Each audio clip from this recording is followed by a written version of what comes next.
السلام عليكم ورحمة الله وبركاته.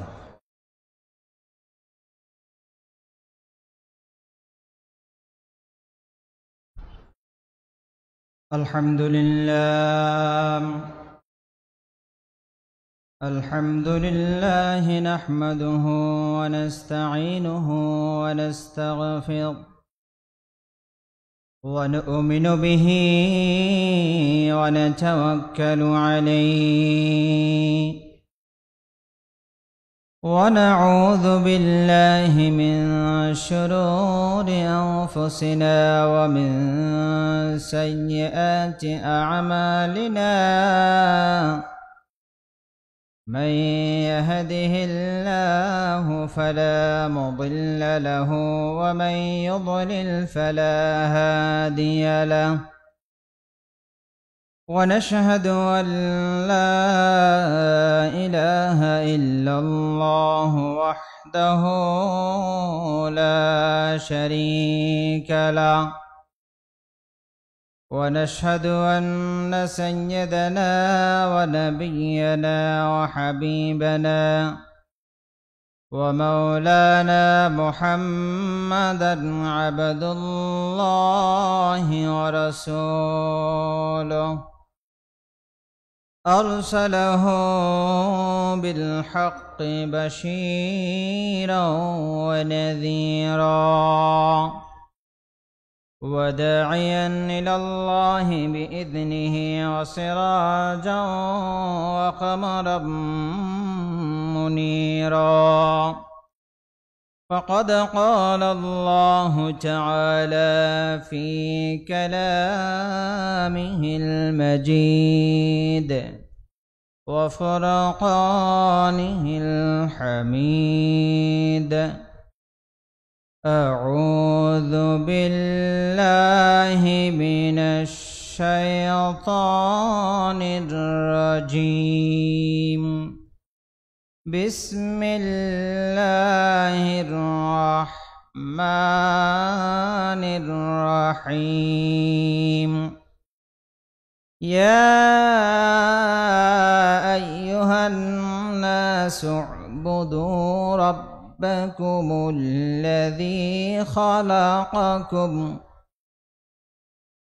ربكم الذي خلقكم والذين من قبلكم لعلكم تتقون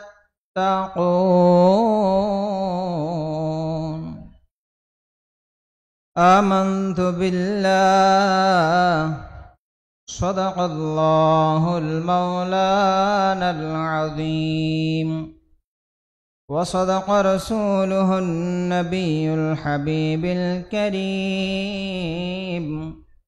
ونحن على ذلك من الشاهدين والشاكرين وقال تعالى في شان حبيبه إن الله وملائكته يصلون على النبي يا أيها الذين آمنوا صلوا عليه وسلموا تسليما اللهم صل على مولانا محمد وعلى آل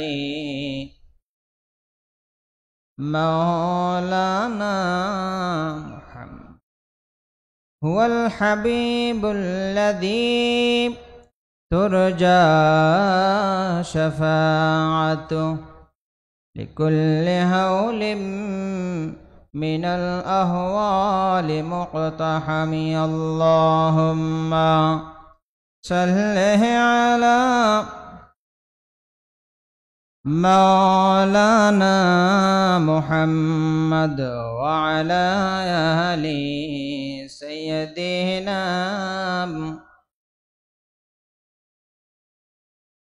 হৃদয়ে মুহাম্মদ চেতনায় মুহাম্মদ জীবনে মুহাম্মদ মরণে মুহাম্মদ হৃদয়ে মুহাম্মদ আল্লাহুম্মা সাল্লি আলা মাওলানা মুহাম্মদ ওয়া আলা আলি সাইয়্যিদিনা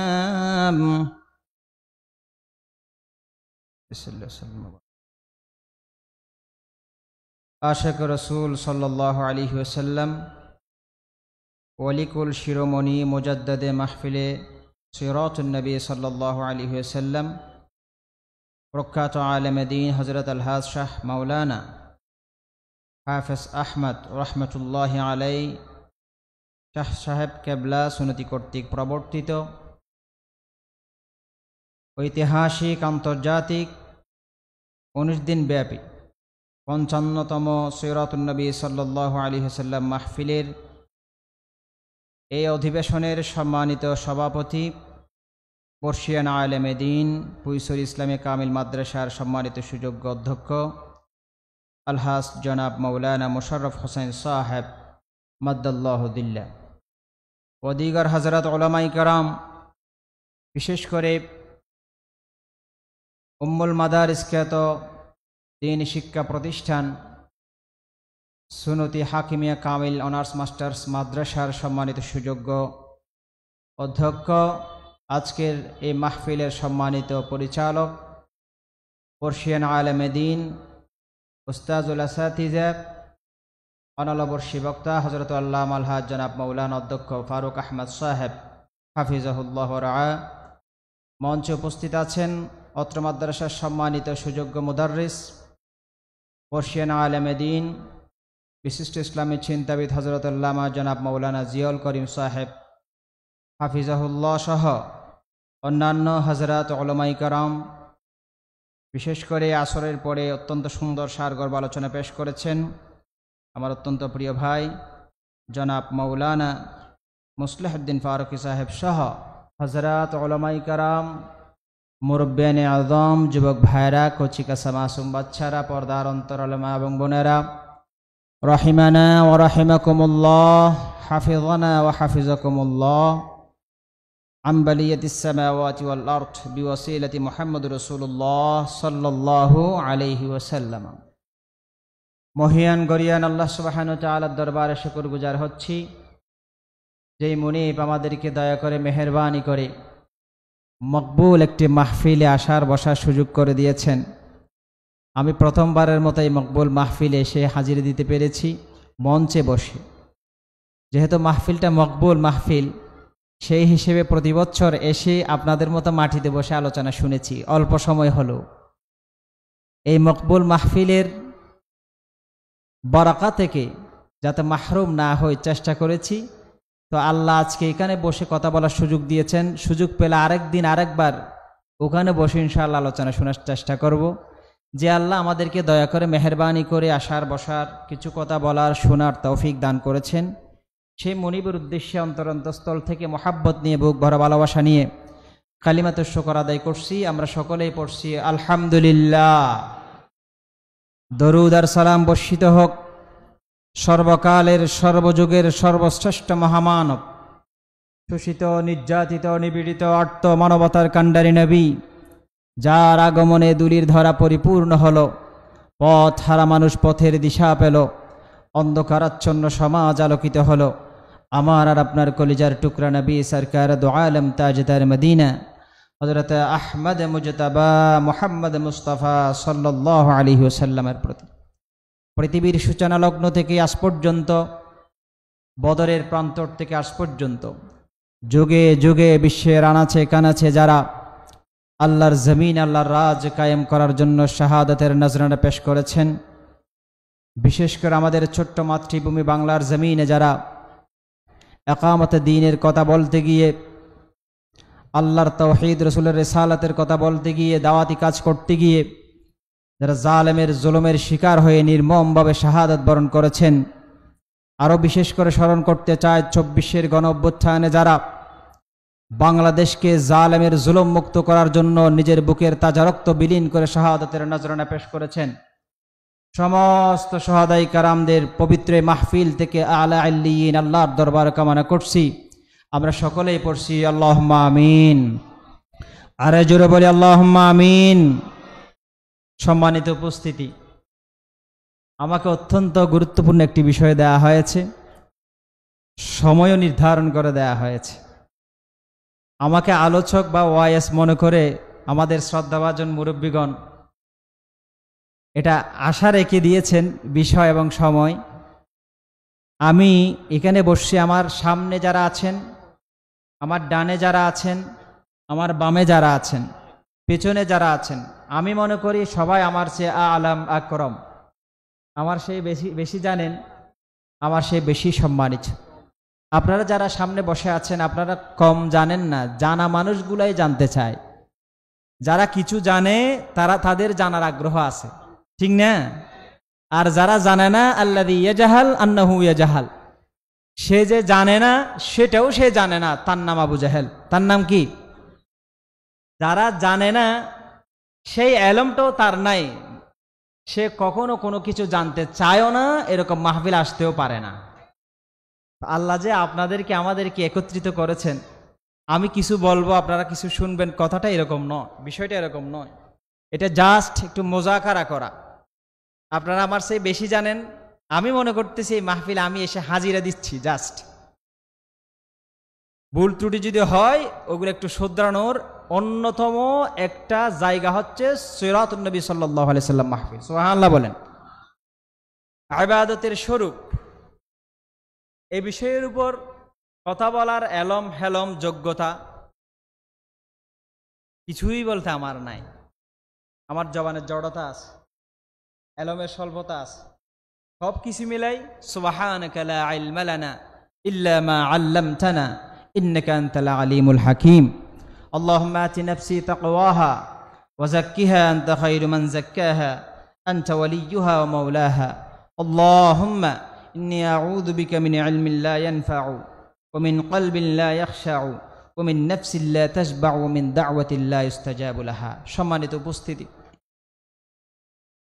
আমি প্রথমে 3টা প্রশ্ন করব, এই 3টা প্রশ্নের আলোকেই সংক্ষিপ্ত কিছু কথা বলার চেষ্টা করব ইনশাআল্লাহ।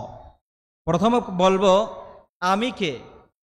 আমরা সবাই উলামায়ে কেরামদেরকে খেতাব করে বলতেছি না, আপনারা আমরা যারা আছি আমরা সবাই নিজেকে নিজে প্রশ্ন করব, আগে আমি কে।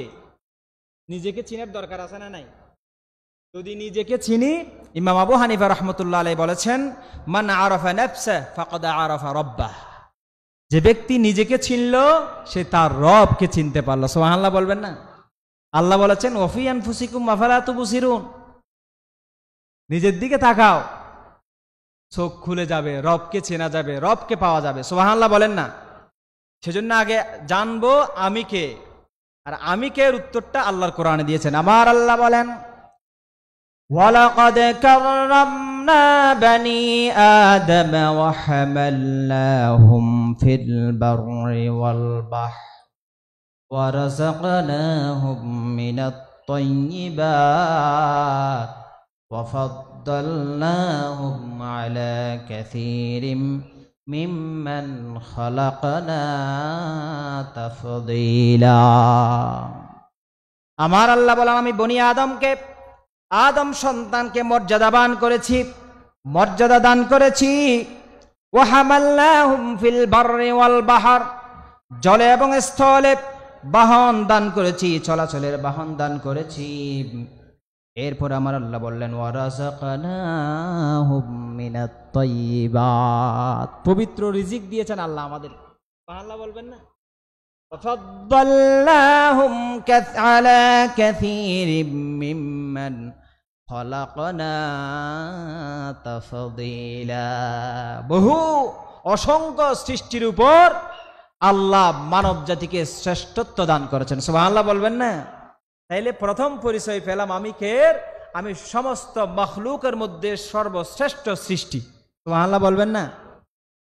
আমি বানর নয়, আমি কি নয় বলেন না? আমি কি নয়? বিজ্ঞান বলে, ডারউইন বলে মানুষ বানর থেকে সৃষ্টি, আর কোরআন বলে মানুষ মানুষ থেকে সৃষ্টি, সুবহানাল্লাহ বলবেন না? বিজ্ঞান বলে মানুষ জঙ্গল থেকে সৃষ্টি, আর আল্লাহর কোরআন বলে মানুষ জান্নাতে সৃষ্টি, সুবহানাল্লাহ বলবেন না? তাহলে 1 নম্বর পরিচয় সংক্ষেপে আমরা জেনে নিই, আমি আল্লাহর সর্বশ্রেষ্ঠ সৃষ্টি মানুষ, সবচেয়ে সুন্দর সৃষ্টি মানুষ। আল্লাহ বলেছেন লাকাদ খালাকনাল ইনসানা ফি আহসানি তাকওয়িম, সবচেয়ে সুন্দর আকৃতিতে সৃষ্টি করেছেন আল্লাহ মানব জাতিকে, সুবহানাল্লাহ বলেন না? একটা গেল। 2 নম্বর হচ্ছে আমি কোথা থেকে, আমি কোত্থেকে আসলাম। একটা গেল আমি কে, সংক্ষেপে পরিচয়, লম্বা কথা আছে, সময়ের স্বল্পতার কারণে আমিও সংক্ষেপ করতেছি। 2 নম্বর হচ্ছে আমি কোথা থেকে আসলাম, আমরা কোত্থেকে আসলাম, জঙ্গল থেকে নাকি জান্নাত থেকে? যারা বলেন নাই কি আপনারা কি জঙ্গল থেকে ডারউইনের থিওরি বিশ্বাস করেন? বলেন মানুষ কি জঙ্গল থেকে নাকি জান্নাত থেকে? জান্নাত থেকে। এই থিওরি আমাদেরকে খাওয়াইতে চাইছিল, অনেক চেষ্টা করেছিল। আল্লাহ বলেন সর্বশ্রেষ্ঠ মানুষকে সর্বনিকৃষ্ট প্রজাতির মধ্যে ফেলতে চাও, আমি তোমাকে এই দুনিয়ার জমিনে বালহুম আদল, সবচেয়ে নিকৃষ্ট প্রজাতিতে পরিণত করবো। ঠিক কিনা বলেন মুসলমান?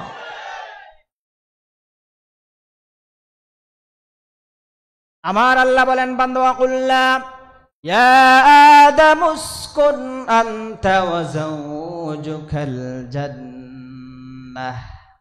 আমার আল্লাহ বলেন আদম এবং হাওয়া আলাইহিসসালামকে সৃষ্টি করে বললেন তোমরা জান্নাতে বসবাস করো।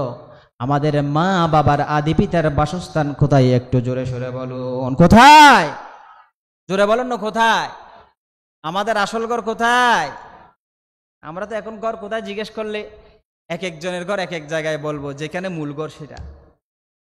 তারা বিভিন্ন জায়গা থেকে, বান্দরবন থেকেও কিছু ভাই আসছেন দেখা যাচ্ছে, আপনারা বলবেন আমার বাড়ি বান্দরবনে, দিয়ে ভাই বলবেন আমার বাড়ি মহিষমুরা। আছে না না এরকম? হ্যাঁ, আসলে মূল দুনিয়ার বাড়িটা আসলে আমাদের আসল বাড়ি নয়। আসল বাড়ি নাকি? যদি আসল বাড়ি হতো, আমার দাদাও বলেছিল এটা আমার বাড়ি, আমার বাবাও বলেছিল এটা আমার বাড়ি, কিন্তু বাবাও নাই দাদাও নাই, ঘরটা আছে, ঠিক না? যুগে যুগে কিয়ামত পর্যন্ত বলবে এটা আমার বাড়ি আমার বাড়ি, কিন্তু বাস্তবে দুনিয়ার কোনো মানুষের বাড়ি দুনিয়ার কোনো বাড়ি নয়। বাস্তব বাসস্থান দুনিয়ার মানুষের জান্নাত। ঠিক কিনা বলেন না মুসলমান? তাহলে আমরা কোত্থেকে আসলাম, জঙ্গল নাকি জান্নাত? 2 নম্বর প্রশ্ন গেল। 3 নম্বর প্রশ্ন হচ্ছে লিমাযা আনা, আমি কেন আসলাম বা আমি কেন? এই প্রশ্নের আলোকেই আজকের আলোচনা। আমি কে? সর্বশ্রেষ্ঠ মানুষ। আমি কোত্থেকে আসলাম? জান্নাত থেকে আসলাম। আমি কেন আসলাম বা কেন? এই প্রশ্নের উত্তরটাই হচ্ছে আজকের আলোচনায়, ইবাদতের স্বরূপ, গুরুত্ব এবং স্বরূপ বর্ণনা। যদিও বা এটার ব্যাখ্যা আমার দ্বারা, ছোট মৌলবীর দ্বারা করা সম্ভব তো নাই। মাহফিল শুরু থেকে সব আলোচনায় এই বিষয়ের ভিতরে ঢুকে গেছে, সুবহানাল্লাহ বলবেন না? আমি কেন? আমার আল্লাহ সংক্ষিপ্ত ছোট্ট একটি আয়াতের মাধ্যমে আমি কেন এর উত্তর মানব জাতিকে দিয়ে দিয়েছেন। আমার আল্লাহ বলেন ওয়ামা খালাকাতুল জিন্না ওয়াল ইনসা ইল্লা লিয়াবুদুন, মানব এবং দানবকে আমার ইবাদত ছাড়া অন্য কোনো উদ্দেশ্যে আমি আল্লাহ সৃষ্টি করি না। সুবহানাল্লাহ বলবেন না? এই আয়াতটা আমরা পড়ি, আমিও পড়লাম, আপনারাও পড়ছেন, গুনগুন করে অনেকেই পড়েছেন, অনেকেই পড়েন নাই জানা সত্ত্বেও। যদিও বা আপনারা জানেন পড়লে এক একটা অক্ষরে কোরআনের আয়াত, এক একটা অক্ষরে 10টা 10টা নেকি। সুবহানাল্লাহ বলবেন না? কয়টা নেকি? 10টা। তো জানার পরেও অনেকে যে পড়েন নাই, আপনারা পাবেন। হ্যাঁ, ফেরাউন, মূসা নাম আছে না নাই? এমনি বললে সওয়াব হবে না। কোরআনের আয়াত দিয়ে যদি ফেরাউন নামটা উচ্চারণ করেন, সওয়াব কত জানেন? জানেন? ইযহাব ইলা ফিরআউন ইন্নাহু তাগা, ইলা ফিরআউন, এই যে ফিরআউন পড়লাম, 5টা অক্ষর, 5 10 মূসা, মিম ওয়াও সিন ইয়া মূসা, এখানে অক্ষর কয়টি? দেখেন, অপ্রাসঙ্গিক কিন্তু গুরুত্বপূর্ণ কথা। ফেরাউন আল্লাহর দুশমন, তার নাম কোরআনের আয়াতের মাধ্যমে নিলে 50টা নাকি। মূসা আল্লাহর দোস্ত, তার নাম কোরআনের আয়াতের মাধ্যমে নিলে 40টা নাকি বেশি। কে? ফেরাউন নাকি মূসা? কেন কেন? এ মুসলমান শুনে রাখুন, আন্তর্জাতিক সিরাতুন নবী সাল্লাল্লাহু আলাইহি সাল্লাম মাহফিলে আসি আমরা। আল্লাহ এর মাধ্যমে মেসেজ দিতে চায় জগৎবাসীকে, এই পৃথিবীর মানুষ শুনে রাখো, তোমার ঘরে, তোমার ঘরের বাইরে, দেশে, দেশের বাইরে, যেখান থেকেই তোমার বিরুদ্ধে, ইসলামের বিরুদ্ধে দুশমনরা উঠে পড়ে লেগেছে, এই দুশমনদেরকে, দুশমনদের ব্যাপারে তোমাদেরকে সতর্ক থাকতে হবে। ফেরাউন আল্লাহর দুশমন, দুশমনের নাম উচ্চারণ করলে সওয়াব বেশি। এর মাধ্যমে আল্লাহ মেসেজ দিতে চায় দুশমনদেরকে সিনাব, সিনার ভিতরে ফজিলত বেশি, সওয়াব বেশি। চিৎকার দিয়ে বলেন আল্লাহু আকবার। দুশমন চিনতে হবে, ঠিক না? সেজন্য ফেরাউন নামক দুশমনের নাম কোরআনের মাধ্যমে নিলে 5-10, 5 কত? আর মূসা নামক দোস্তের নাম 4-40। এটার মাধ্যমে মেসেজ হচ্ছে দুশমন চিনো, কারা তোমার দেশকে শোষণ করে খেতে চায়, কারা তোমাদেরকে রাজাকারের ঠেক দিয়ে আল্লাহর নেককার বান্দাদেরকে নির্মমভাবে ফাঁসির কাস্টে ঝুলিয়ে নিহত করেছে, শহীদ করেছে, কারা বাংলার জমিনে 15-16টি বছর নির্যাতনের স্টিম রুলার চালিয়েছে, সেই দুশমন দাদা বাবুদের ব্যাপারে সতর্ক হও। দাদা বাবুদের উত্তর সরে যারা বাংলার জমিনে আছে তাদের ব্যাপারেও সতর্ক হও। যেখানে এই পাতা তাদেরকে বয়কট করবে, সামাজিকভাবে বয়কট করবে, অন্তর থেকে ঘৃণা করবে, চূড়ান্ত ভাবে দুশমন তোমাদের মুসলমানদের দাদা বাবুরা। ঠিক করে বলেন মুসলমান, কিনে রাখতে হবে। এই দুশমন সিনের ভিতরে ফজিলত আছে না? না? সুতরাং ছোট্ট একটি আয়াত পড়েছি, এই আয়াতের মর্ম, এই আয়াতের ওজন কত? আল্লাহ বলেন, আমি মানুষকে সৃষ্টি করেছি, জিনকে সৃষ্টি করেছি, কি জন্য করেছি বলেন না? এটার ব্যাখ্যা অনেক লম্বা। লিয়া আরিফুন, আল্লাহকে চেনার জন্য। আমি জাস্ট লিয়া বুদুনের কথা বলবো, ভালো করে বুঝবেন। তাহলে আল্লাহ আমাকে আপনাকে লক্ষ্য স্থির করে দিয়েছেন, এ মানুষ শ্রেষ্ঠ সৃষ্টি, সুন্দর সৃষ্টি, প্রিয় সৃষ্টি, আমি তোমাকে পাঠাচ্ছি দুনিয়াতে কিছু করার জন্য নয়, শুধু আমার ইবাদতের জন্য। আল্লাহু আকবার বলবেন না?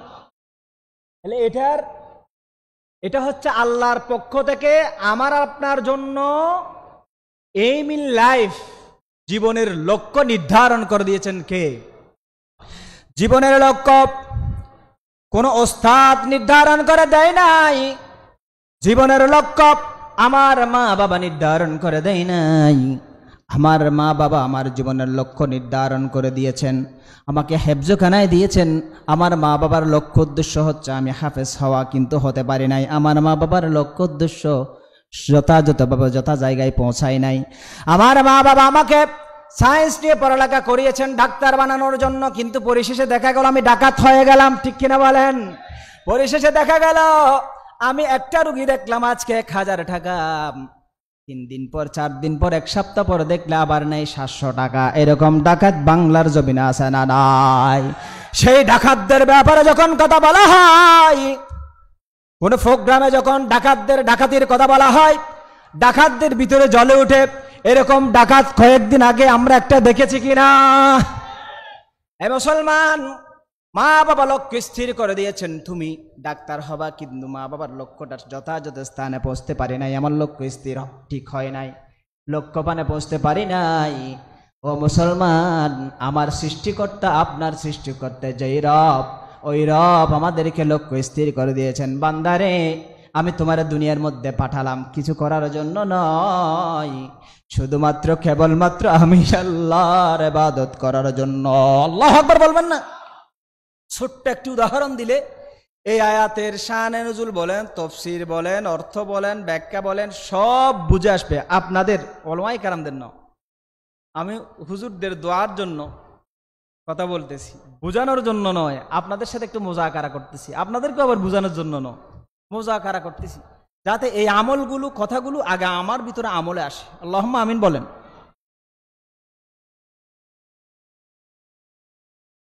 আমিরাবাদ একটা দোকান দিলেন আপনি, কাপড়ের দোকান।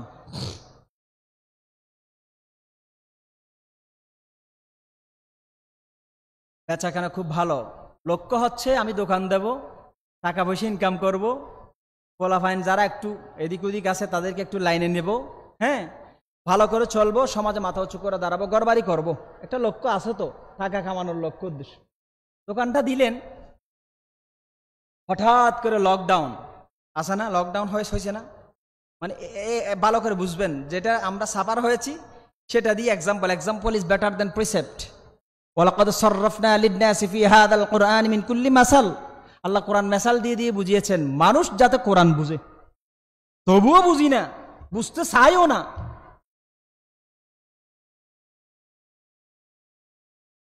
সেজন্য উদাহরণ দিচ্ছি। লকডাউন হলে দোকান কি খোলা থাকে নাকি বন্ধ হয়ে যায়? শাটডাউন হলে গেট সহ বন্ধ। শাটডাউন হলে কি গেট সহ বন্ধ, শাটডাউন।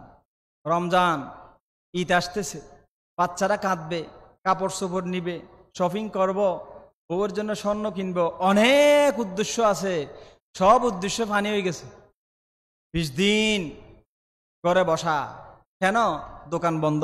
কেন? ঘরে বসা মানে কি? ঘরে কি কোনো কাজ আছে নাকি রেস্টে আছে?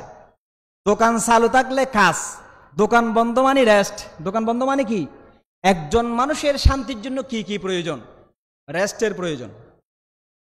রেস্টের, বিবি বাল বাচ্চার প্রয়োজন আছে না, সন্তান সন্ততির প্রয়োজন, বিবির প্রয়োজন, সন্তান সন্ততির প্রয়োজন, মা বাবার প্রয়োজন, আত্মীয় স্বজনের প্রয়োজন। দোকান যখন বন্ধ, মানুষটা যখন ঘরে, সব আছে না নাই? শান্তির উপকরণ সব তার সাথে আছে। যখন বন্ধু ফোন করলো, দোস্ত কি অবস্থা, কেমন আছিস? বলিস না ভাই, মনে শান্তি নাই। শান্তির উপকরণ সব আছে, শুধু একটা জিনিস বন্ধ, তার শান্তি চলে গেছে। সেটা কি? তার লক্ষ্য ছিল যে দোকান চালু থাকুক, বেচা কেনা হবে, টাকা ইনকাম করব। ওই লক্ষ্য দোকান চালুটা যখন বন্ধ হয়ে গেছে, সব শান্তি তার জন্য অশান্তির কারণ হয়ে গেছে। বুঝে আসছে? হঠাৎ করে রমজান 20টা চলে গেল, 21টা চালু হলো।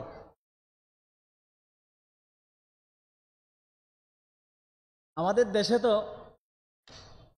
শহরে বন্দরে বেশি হয়, এটা আমাদের গ্রামে গঞ্জে না। রমজানের 15 দিন এক খতম শেষ, আর 15 দিন সব খতম, নামাজ দোয়া সব খতম, বন্ধ করে দিবে, বুঝছেন? তারপরে ব্যবসা করবে। যখন জিজ্ঞেস করা হয়, কিরে বেড়া তুই 15 দিন তারাবি একটাও মিস করিস নাই, ভালো করে খতম দিছস, ইমাম সাহেবের পিছনে দাঁড়াইছস, আর 15 দিন দেখতেছি ইমাম সাহেবের পিছনেও না, মসজিদের পিছনেও নাই, সমস্যা কি? ভাই বেটা তুই আমার থেকে হিসাব বেশি বুঝোস, আমি ব্যবসায়ী মানুষ, আমি ক্যালকুলেটর মারা ছাড়া এক কদম আমি সামনে দিই না। হয় কিভাবে ক্যালকুলেশন করস তুই বলতো? আমি হিসাব করছি 15 দিনের খতম, নামাজ দোয়া, ইবাদত বন্দেগী, তসবিহ তাহলিল সব কিছু যোগ করলাম, এতগুলো সওয়াব। শেষের 15 দিন নামাজ দোয়া সব কিছু বন্ধ করলাম, এতগুলো গুনাহ। তাহলে এই ভাষা গুনাহ দিই, এই ভাষা সওয়াবে দিস, এতগুলা গুনাহ সওয়াব, এতগুলা গুনাহ দিলাম কাটাকাটি। আর কিছু আছে না? আর কিছু তো নাই। কয় আছে, যে ব্যবসাগুলো করতেছি, টাকা কামাচ্ছি, এটাই হচ্ছে আমার লাভ। নাউজুবিল্লাহ বলবেন না? মনে হয় এরকম হিসাব করে তারা 15 দিন ইবাদত করে, 15 দিন ছাড়ি দেয়। লকডাউন বন্ধ, মানুষটার দোকান খুলে গেল, চালু হয়েছে, দোকানের বেচা কেনা এতদিন হয় না, যে এত চালু হয়েছে যে ঘুমাইতে পারে না। দুপুরের ভাত রাত 12টায় কোনো মতে এতটুকু খাইছে, তাহলে খাবারের স্টেশন আছে না, ঘুম আছে না, বিবি আছে না, খোয়া আছে না, আত্মীয় স্বজনের দেখা আছে, কথা বলারও সুযোগ পায় না। ওই বন্ধু আবার ফোন করছে, দোস্ত কি অবস্থা? কথা ভালো করে বলতে পারে না, গলা ভাঙ্গা ভাঙ্গা, দোস্ত বলিস না, আল্লাহর রহমত আলহামদুলিল্লাহ আমি খুব ভালো আছি। নাই ঘুম, নাই খাবার, নাই আত্মীয় স্বজন, বিবি বাল বাচ্চা, শান্তির উপকরণ কিচ্ছু নাই, কিন্তু সে বলতেছে আমি শান্তিতে আছি। কেন? তার লক্ষ্য হচ্ছে দোকান খোলা থাকুক, বেচা কিনে বেশি হোক। এই লক্ষ্য মানে যখন পৌঁছতে পারলো, তার মনে হাজারো অশান্তি সামনে আসার পরও দিলের ভিতরে তার শান্তি। ঠিক কিনা বলেন না মুসলমান? আমার ভাইয়েরা মুসলমান, আল্লাহ আমাদেরকে কেন সৃষ্টি করলেন? একটা লক্ষ্য স্থির করে দিয়েছেন, মানুষ আমার গোলাম, আমার বান্দা, আমি তোমাকে সৃষ্টি করেছি কোনো কিছুর জন্য নয়, শুধুমাত্র কেবলমাত্র আমি আল্লাহর ইবাদত করার জন্য। এটা তোমাকে লক্ষ্য স্থির করে দিলাম, লক্ষ্য ঠিক করে দিলাম। এই লক্ষ্য পানে তুমি যখনই থাকবা, যতক্ষণ থাকবা, যতদিন থাকবা, শান্তিতে থাকবা। এই লক্ষ্য থেকে যদি পথভ্রষ্ট হয়ে যাও, তাহলে তোমার জীবনটা অশান্তময় হয়ে যাবে। ঠিক কিনা বলেন না মুসলমান? তাহলে আল্লাহ বলেছেন তুমি ওয়া'বুদ রাব্বাকা হাত্তা ইয়াতিয়াকাল ইয়াকিন, মৃত্যু আসা পর্যন্ত তুমি ইবাদতে থাকো। কারণ আমরা ইবাদত সংক্ষিপ্ত করে ফেলেছি। ইবাদত কি করে ফেলেছি? নামাজ, দোয়া, জিকির, আজকার, তাসবিহ, তাহলিল, এগুলোকে ইবাদত বলতেছি। কিন্তু ইবাদত কি এটা নাকি? হ্যাঁ, আপনি বাজারে যাচ্ছেন, আপনি রাজনীতি করতেছেন, আপনি টিচারি করতেছেন, আপনি এখানে বসে আছেন, সবগুলাই হচ্ছে মানব জাতির ইবাদত। ইবাদত থেকে এক মুহূর্ত ইমানদারের বাইরে থাকার কোনো সুযোগ নাই। এজন্য যারা ইবাদতের বাইরে গিয়ে কাজ করতে যায়, তারা হাজারো শান্তি তাদের আশেপাশে ঘুরপাক খায়, কিন্তু বাস্তবে দিলের ভিতরে তাদের কোনো শান্তি নাই। ঠিক কিনা বলেন না? মানুষ একটু রাজনীতি করে না? আমাদের দেশে রাজনীতি করে না কেন? আমি একজনকে বললাম, ভাই অনেকদিন অনইসলামিক রাজনীতি করেছেন, আমি রাজনৈতিক বক্তব্য দিচ্ছি না, এটাও ইবাদতের পর্যায়ে পড়ে, বিধায় একটু উদাহরণ দিচ্ছি। ভাই আল্লাহর অবস্থা একটু বুঝুন না। আল্লাহ দেখেন না অনইসলামিক রাজনীতি যারা করে, জুলুম যারা করে, তাদেরকে কিভাবে শাস্তি দেয় যুগে যুগে দেখেছেন, কোরআনের মাধ্যমে জেনেছি, এখন তো বাস্তবে দেখলাম। একটু ফিরে আসুন না। কয় না এতদিন একটা করছি, এখন আরেকটা করব, যাতে ঘাটতিগুলো একটু ফোসাতে পারি, একটু টাকা পয়সা ইনকামের দরকার আছে হুজুর। ওয়াল্লাহি আমাকে একজন আল্লাহর বান্দা সরাসরি বলেছেন, আমি উদাহরণ দিতে গিয়ে মিথ্যে কথা বলি না। আমাদের অনেক ভাইয়েরা এমন এমন উদাহরণ দেয় ওয়াজের মাহফিলে, যেটা সম্পূর্ণ মিথ্যে কথা। মানুষকে হাসানোর জন্য, কাঁদানোর জন্য অনেক মিথ্যে কথা উদাহরণ দিয়ে বলে। আল্লাহর ওয়াস্তে মাহফিলে ওয়াজ করতে আসি নাই, নিজের আমল আপনাদেরকে বলতেছি, সাক্ষী হয়ে যাচ্ছেন। আমার ভিতরে যদি আমল না থাকে বলে লাভ নাই। আছে না? জিব্বা কি করবে? আমার জিব্বা কাটবে। তখন আপনি আমার জিব্বা না কাটার অনুরোধ করতে আসার সুযোগ আপনার থাকবে না। সুতরাং তখন বলল, একটু যদি ইসলামিক রাজনীতি যদি করি, টাকা পয়সা হুজুর একটু খুব কষ্ট পাইছি, অনেকদিন কষ্ট পাইছি, একটু এগুলো ঘাটতিতে পোষানোর জন্য। আমার ভাইয়েরা, রাজনীতি করা ইবাদত নয়, বলেন না ইবাদত নয়। রাজাকে, রাজার নীতি, রাজনীতি ইসলামে নাই এমন কিছু নাই, কোরআনে নাই এমন কিছু আছে? কোরআনে সব আছে। ওয়ানাজ্জালনা আলাইকাল কিতাবা তিবয়ানাল লিকুল্লি শাই। আমার ভাইয়েরা, যারা রাজার নীতি, রাজনীতি করবে, এই দেশটাকে কোরআনের আদলে সাজাতে চাইবে, ওটাও ইবাদত। ওটাও কি বলেন না? ওই ইবাদতটা শান্তি হবে কখন? যদি আল্লাহর হুকুম মতো, রসুলের তরিকা মতো আপনি রাজনীতি করেন, সেখানে গিয়ে ফাঁসির কাষ্ঠ ঝুলার পরেও আপনার চেহারায় হাসি ফুটে উঠবে। ঠিক কিনা বলেন মুসলমান? হাজারো কষ্ট দিতে চাইবে, ওই দোকান যেমন খোলার কারণে হাজারো কষ্ট তার সামনে, কিন্তু দিলের ভিতরে শান্তি।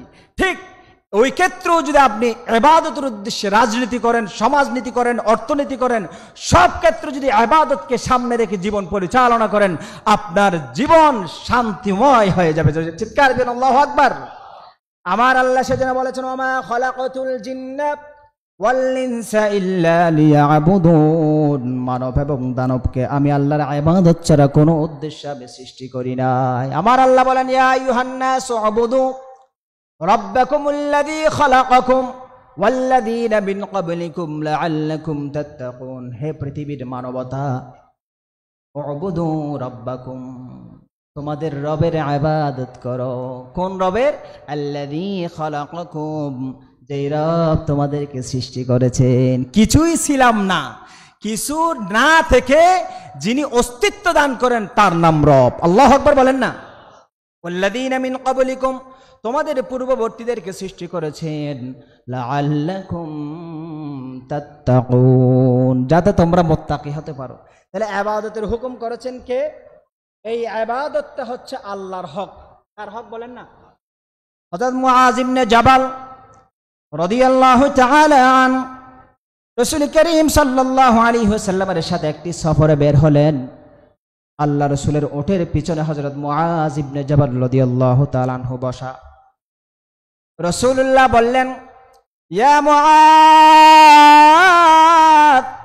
ও মুআয, সাথে সাথে মুআজ রাদিয়াল্লাহু তাআলা আনহু পিছন থেকে বললেন, লাব্বাইকা ইয়া রাসূলুল্লাহ ওয়া সাদাইকা, ইয়া রাসূলুল্লাহ ওয়া ইয়া হাবিবাল্লাহ, আমি হাজির, আমি আপনার কদমে হাজির।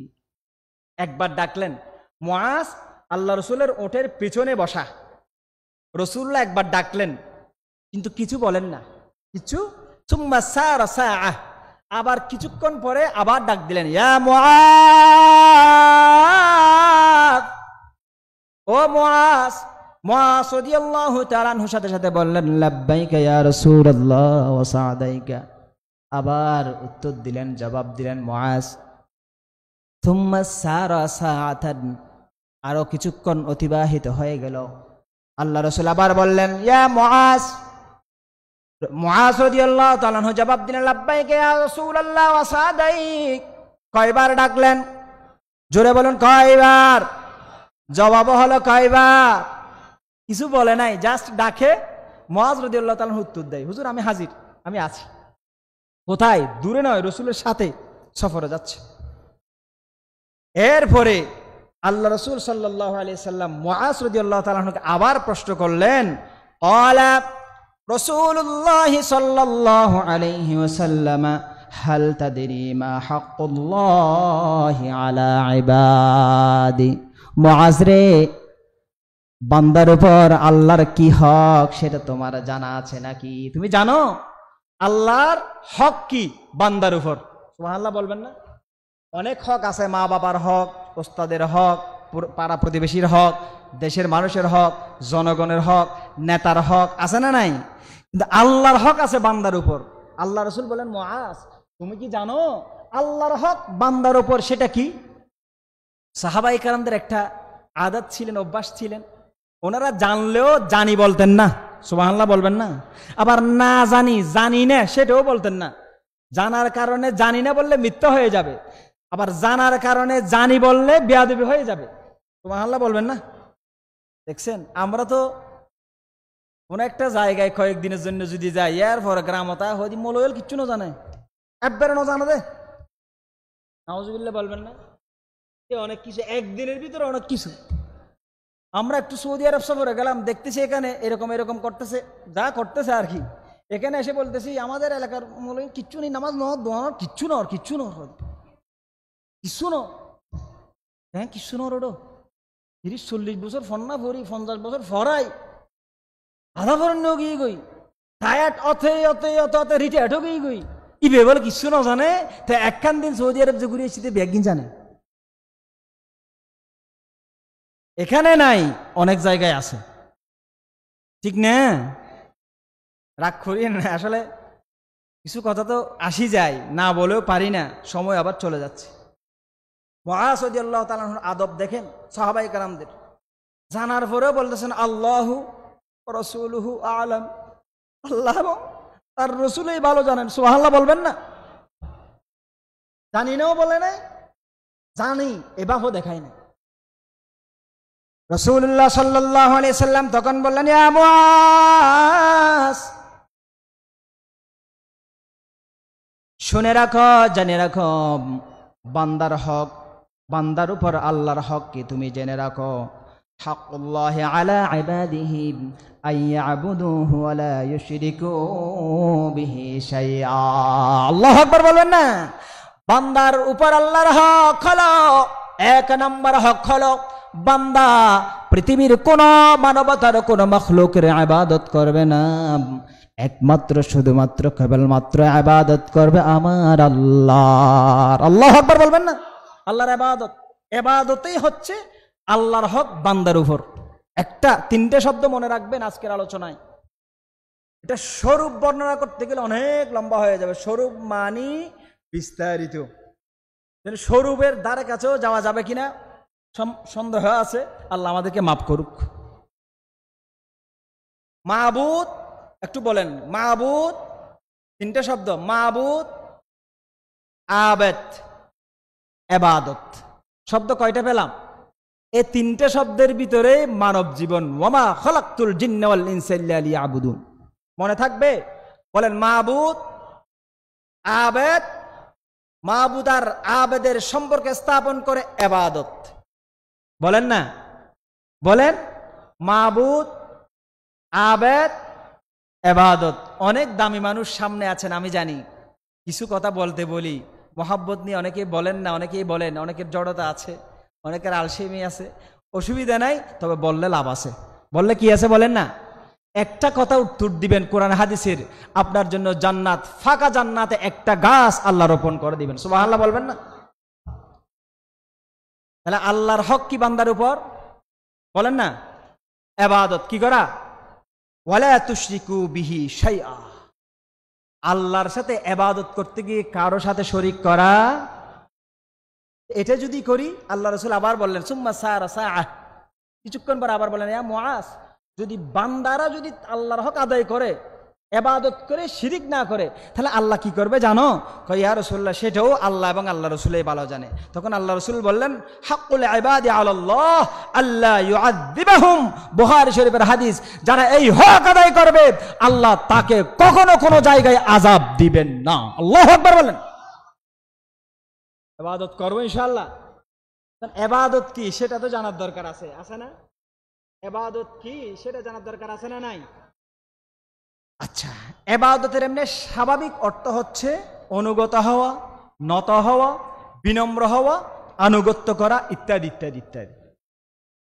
হযরত ইমাম নববী রাহমাতুল্লাহি আলাইহি সংক্ষিপ্ত কথার ভিতর অত্যন্ত দামি কথা বলেছেন, ইবাদতের সংজ্ঞা দিয়েছেন। তিনি বলেন আল ইবাদাতু হিয়াত তাআতু মা'a খুদু'।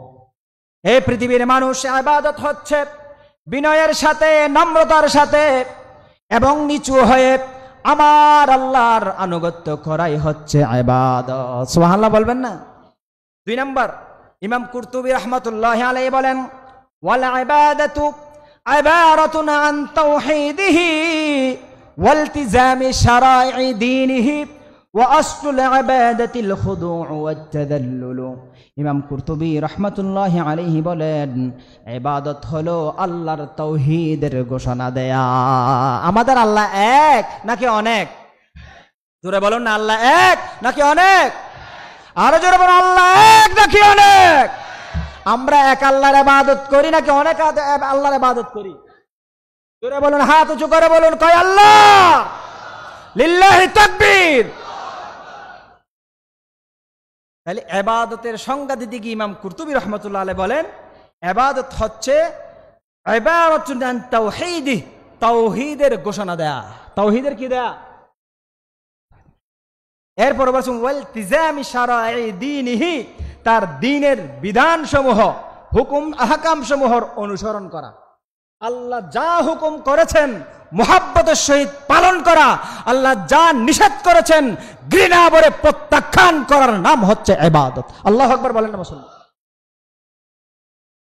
এরপরে ও আসলুল ইবাদাতি আল খুদু'u ওয়াত তাযাল্লুল, ইবাদতের আসল হলো, মূল হলো নম্রতা এবং নিজেকে হীন করে প্রকাশ করা। অনেক বড় কিছু, অনেক কিছু এরকম নয়। আল্লাহর ইবাদত করতে গিয়ে নিজেকে নিজে ছোট মনে করা। আমি আল্লাহর নগণ্য এক মাখলুক সৃষ্টি, আল্লাহ আমাকে দয়া করে মানুষ বানিয়েছেন, শ্রেষ্ঠ সৃষ্টি বানিয়েছেন, এই শুকরিয়া খেয়াল করে করে নম্রভাবে আল্লাহর ইবাদত করার নাম হলো ইবাদত। সুবহানাল্লাহ বলবেন না? শাইখুল ইসলাম আল্লামা ইবনে তাইমিয়া রাহমাতুল্লাহি আলাইহি তার আল উবুদিয়া গ্রন্থ উল্লেখ করেছেন আল ইবাদাতু হিয়া ইসমুন জামিউন, আল্লাহু আকবার, আল ইবাদাতু হিয়া ইসমুন জামিউন লিকুল্লি মা ইউহিব্বুহুল্লাহু ওয়া ইয়ারদাহু মিনাল আকওয়ালি ওয়াল আমালিল বাতিনাতি ওয়াল যাহিরা। তিনি বলেন এই ইবাদত শব্দটা ইসমুন জামি', ব্যাপক অর্থবোধক ইসিম, ব্যাপক, বিশাল। সংক্ষিপ্তভাবে এটার ব্যাখ্যা করা কোনোভাবে সম্ভব নয়, বিশাল। লিকুল্লি মা ইউহিব্বুহুল্লাহু ওয়া ইয়ারদাহু মিনাল আকওয়ালি ওয়াল আমাল, আল্লাহ মোহাব্বত করে, আল্লাহ খুশি হয়, এমন সমস্ত কথা, সমস্ত কাজ, সেই কথা কাজটা প্রকাশ্য হোক অথবা অপ্রকাশ্য হোক, গোপন হোক, আল্লাহ খুশি হয়, আল্লাহ সন্তুষ্ট হয়, আল্লাহ ভালোবাসে, এমন সমস্ত প্রকাশ্য অপ্রকাশ্য কথা এবং কাজকেই ইবাদত বলা হয়। সুবহানাল্লাহ বলবেন না? আল্লামা ইবনে কাসির রাহমাতুল্লাহ আলাইহি সুন্দর ব্যাখ্যা দিয়েছেন, আল ইবাদাতু ফিল লুগাতি মিনাদ দিল্লাহ, শাব্দিকভাবে ইবাদত বলা হয় নম্রতা, নিচতা, হীনতা। ওয়া ফিশ শারঈ ইবারাতুন আম্মা ইয়াজমাউ কামাল আল মাহাব্বাতি ওয়াল খুদুই ওয়াল খাউফি। আল্লাহু আকবার। তিনি তিনটা কথা বলেছেন। তাই ইবাদত শরঈভাবে ইবাদত বলা হয় কামাল আল মাহাব্বাহ, ইয়াজমাউ কামাল আল মাহাব্বাহ, সমস্ত মহাব্বতের সমষ্টি, ওয়াল খুদু ওয়াল খাউফ, সমস্ত নম্রতা, ভদ্রতা, ভয়, সব কিছুর সমষ্টি হবে আল্লাহর জন্য। সুবহানাল্লাহ বলবেন না? সুবহানাল্লাহ বলবেন না?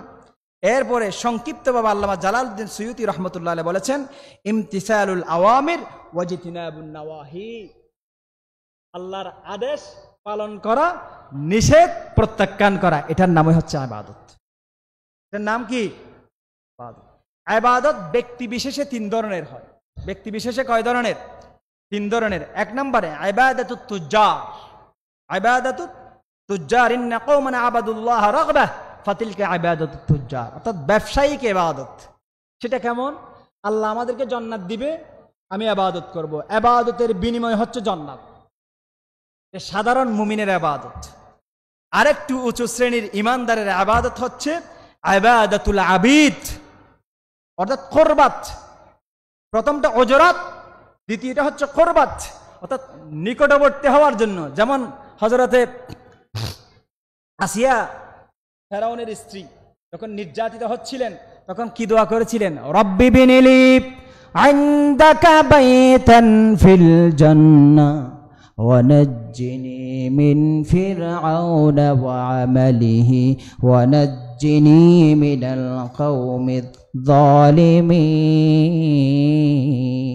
রব্বি বিনিলি ইনদাকা বাইতান ফিল জান্নাহ। সুবহানাল্লাহ বলবেন না? আগে ইনদাকা আছে, আল্লাহ তুমি আমারে জান্নাত দাও, সেটা বলে নাই, আল্লাহ তোমার পাশে আমারে জান্নাত দাও। সুবহানাল্লাহ বলবেন না? তাহলে আগে কুরবাত চাইছে, জান্নাত পরে। আগে কি চাইছে বলেন না? অর্থাৎ আল্লাহর নিকটবর্তী হওয়ার জন্য চেয়েছেন। সাহাবায়ে কেরামদের জীবনে তো আমরা পাই, এক সাহাবা রাসূলুল্লাহকে উজুর পানি এনে দিতেন, সেবা করতেন। সেই সাহাবীকে আল্লাহ রাসূল একদিন বললেন, সাল, আমার প্রিয় সাহাবী লিসাল, তুমি আমার কাছে কিছু চাও। তখন ওই সাহাবী বললেন, ফাকুলতু আসআলুকা মুরাফাকাতাকা ফিল জান্নাহ ইয়া রাসূলুল্লাহ, দুনিয়ায় কিচ্ছু চাই না, ধন সম্পদ চাই না, মান সম্মান চাই না, এমপি মন্ত্রী হতে চাই না, দুনিয়ার কিছু প্রয়োজন আমার নাই, আমি জান্নাতে আপনার একটু সঙ্গী হতে চাই। আল্লাহু আকবার। কুরবাত, জান্নাত নয়, কিছু নয়, আপনার একটু নিকটবর্তী থাকতে চাই, এটার নাম ইবাদাতুল আবিদ। তিন নম্বরে ইবাদত ব্যক্তি বিশেষে সর্বশ্রেষ্ঠ ইবাদত ইবাদাতুল আহরার।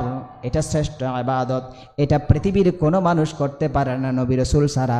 আল্লাহ রাসূল সাল্লাল্লাহু আলাইহি ওয়াসাল্লাম ইবাদত করতে করতে, নামাজ পড়তে পড়তে পা ফুলে গেল। মা আয়েশা সিদ্দিকা বললেন, লিমা তাসনাউ হাযা ইয়া রাসূলুল্লাহ, এমন কেন করতেছেন আপনি? পা ফুলে গেল, কষ্ট পাচ্ছেন, কাঁদতে কাঁদতে জমিন ভিজে গেল। তখন রাসূলুল্লাহ জবাব দিলেন, মা আয়েশা বললেন, ওয়াকাদ গাফারাল্লাহু লাকা মা তাকাদ্দাম মিন যামবিকা ওয়া মা তাআখার, আগের পরের সমস্ত গুনাহ মাফ হয়ে গেল, এত কষ্ট করে ইবাদত করার তো আপনার কোনো প্রয়োজন নাই। রাসূলুল্লাহ বললেন, আফালা উহিব্বু আন আকুনা আবাদান শাকুরা, ও আয়েশা, আমি কি শুকরগুজার বান্দা হতে ভালোবাসবো না? আমি আল্লাহর দরবারে ইবাদত করতেছি, এগুলো শুকরগুজারি করতেছি। সুবহানাল্লাহ বলবেন না? তাহলে ব্যক্তি বিশেষের ক্ষেত্রে আমরা দুই প্রকার ইবাদত পেলাম। কোরআনুল কারীমে দুই অর্থে এই ইবাদতটা আসছে। এক নম্বর আল উবুদিয়াতুল আম্মাহ, সাধারণ ইবাদত সমস্ত মখলুক করে, মুশরিকরাও করে, কাফেররাও করে, ইমানদাররাও করে। কোরআন এইভাবে আসছে আয়াত, ইন কুল্লু মান ফিস সামাওয়াতি ওয়াল আরদ ইল্লা আতির রহমানি আবাদা। এটা হচ্ছে আল উবুদিয়াতুল আম্মা, সাধারণ ইবাদতের উদাহরণ। আবার এই ইবাদত করতে গিয়ে অনেকে শিরিকও করে।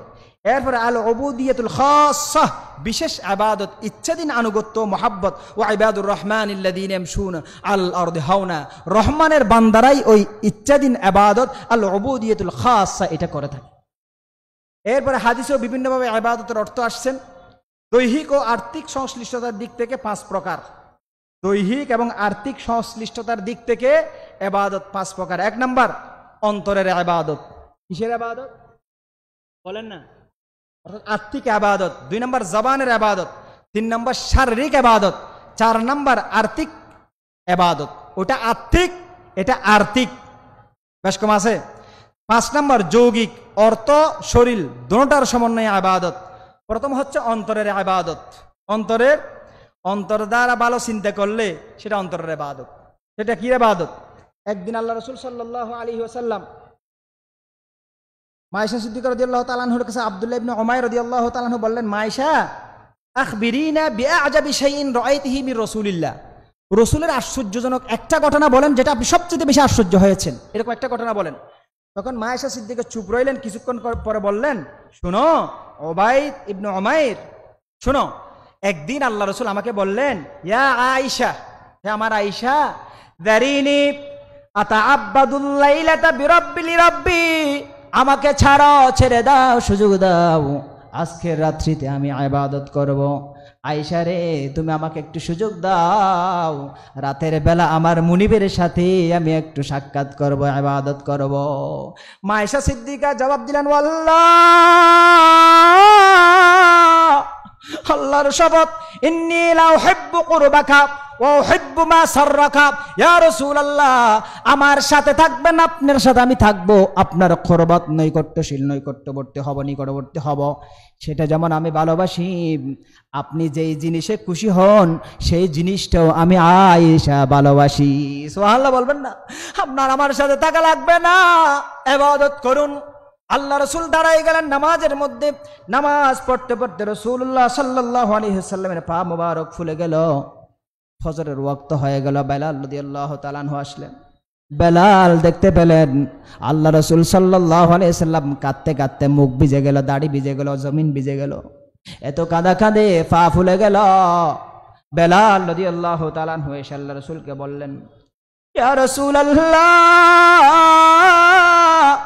লিমা তাবকি, লিমা তাবকি, আপনি কাঁদতেছেন কেন? ওয়াকাদ গফারাল্লাহু লাকা মা তাকদ্দাম ওয়া মা তাআখার, পূর্বের পরের সমস্ত গুনাহ আপনাকে আল্লাহ মাফ করে দিয়েছেন, কাঁদতেছেন কেন? এটা অন্য বর্ণনা। তখন রাসূলুল্লাহ বললেন, আফালা আকুনু আবাদান শাকুরা, একই কথা, আমি কি শুকরগুজার বান্দা হব না? এরপরে বললেন, ভালো করে খেয়াল করেন আত্মিক চিন্তার ইবাদত কেমন। লাকাদ নাযালাত আলাইয়াল লাইলাতা আয়াহ, আজকের রাত্রে একটি আয়াত আমার উপর নাজিল হয়েছে, ওয়াইলুন ওয়াইলুন ওয়াইলুন, ধ্বংস তার জন্য, লিমান ক্বারাআহা ওয়া লাম ইয়াতাফাক্কার ফিহা, যে এই আয়াতটি পড়লো কিন্তু এই আয়াত সম্পর্কে চিন্তা করলো না। সেটা কি? সূরা আলে ইমরানের 190 নম্বর আয়াত, ইন্না ফি খালকিস সামাওয়াতি ওয়াল আরদি ওয়া ইখতিলাফিল লাইলি ওয়ান নাহারি লাআয়াতিল লিউলিল আলবাব, নিশ্চয় আসমান এবং জমিন সৃষ্টিতে, রাত এবং দিনের আবর্তনে আসা যাওয়াতে জ্ঞানবান চালাক মানুষের জন্য নিদর্শন রয়েছে। মানুষ পাহাড়ে গেলে পাহাড় দেখে সুবহানাকা লা সুবহানাল্লাহ বলবে, আল্লাহ রে, তুমি এত সুন্দর করে পাহাড়টা সৃষ্টি করেছো, তুমি কত সুন্দর জানি না? তোমার সৃষ্টি যদি হয় এত সুন্দর না জানি তাহলে তুমি কত সুন্দর, কত সুন্দর। এভাবে চিন্তার মাধ্যমে ইবাদত করা যায়। রাসূলুল্লাহ বললেন, আসমান জমিনের সৃষ্টি নিয়ে যারা চিন্তা করে না, রাত এবং দিনের আবর্তন নিয়ে যারা চিন্তা করে না, তারা উলিল আলবাব নয়, জ্ঞানবানরাই এটা চিন্তা করে। এরপরে বলেছেন, আল্লাযীনা ইয়াযকুরুনাল্লাহা কিয়ামান ওয়া কুউদান ওয়া আলা জুনুবিহিম, সালাক কারা? যারা জিকির করে, আল্লাহকে স্মরণ করে, আল্লাহকে খেয়াল করে 3 অবস্থায়। এটা বলে আমি শেষ করে দিচ্ছি। কয় অবস্থায়?